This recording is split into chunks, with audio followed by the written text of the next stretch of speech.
സൽമാൻ എന്ന് ടീം ജയിക്കുവോ? അടിച്ച്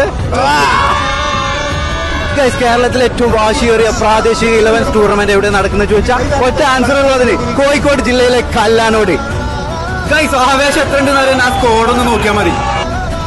yes guys, team Atlantic കല്ലാനോടിന്റെ സ്കോഡാണ് ഇത്. എല്ലാവരും നാഷണൽ കളിച്ചവര്. കേരളത്തിലെ പ്രമുഖ പ്ലേയേഴ്സിനെല്ലാം നിറക്കുന്നുണ്ട് ഫൈനലിൽ. ജയത്തിൽ കുറഞ്ഞൊന്നും ചിന്തിക്കുന്നില്ല. വിജയത്തെ കുറിച്ച് ഒരു ചിന്തയില്ല. ഇന്ന് ടീം അറ്റ്ലാന്റിക്സ് എന്നാണ് ഞങ്ങളുടെ പേര്. ആദ്യമായിട്ട് ഇറങ്ങിയ ടീമാണ്. ഓക്കെ, ഈ വർഷം ഞങ്ങൾ എന്താണ് കപ്പടിച്ചിരിക്കും. അതിന് കേരളത്തിൽ നിന്ന് കിട്ടാവുന്ന ഏറ്റവും മികച്ച താരങ്ങളെല്ലാം ഞങ്ങൾ കിട്ടും. എതിരാളികളോട് എന്താ പറയുന്നത്? എതിരാളികളോട് സ്നേഹം മാത്രം. 39 വർഷത്തെ പഴക്കമുള്ള ടൂർണമെന്റ് ആണിത്. Yes guys, reverend father George Vattukulam memorial football tournament Kallanode. ഫൈനലിലെ ഗസ്റ്റ് ആയിട്ട് Indian footballer Padmashri IM Vijayan sir ഉണ്ടായിരുന്നു. ഈ ടൂർണമെന്റിനെ പറ്റി അറിയാത്ത ഒരു ഫുട്ബോൾ പ്രേമി പോലും ഇന്ന് കേരളത്തിൽ ഉണ്ടാവില്ല എന്നുള്ളതാണ്. അപ്പോ കപ്പ് ആര് നേടിക്കാണുമെന്ന കാര്യത്തിൽ ആർക്കും സംശയം ഉണ്ടാവില്ല എന്ന് വിചാരിക്കുന്നു. ഗൈസ്, എന്നാലും ഒരു പ്രാദേശിക ഫുട്ബോൾ ടൂർണമെന്റിൽ ഇത്രയും മികച്ച സ്കോഡിനെ ഇറക്കണമെങ്കിൽ അവർ ആരായിരിക്കണം?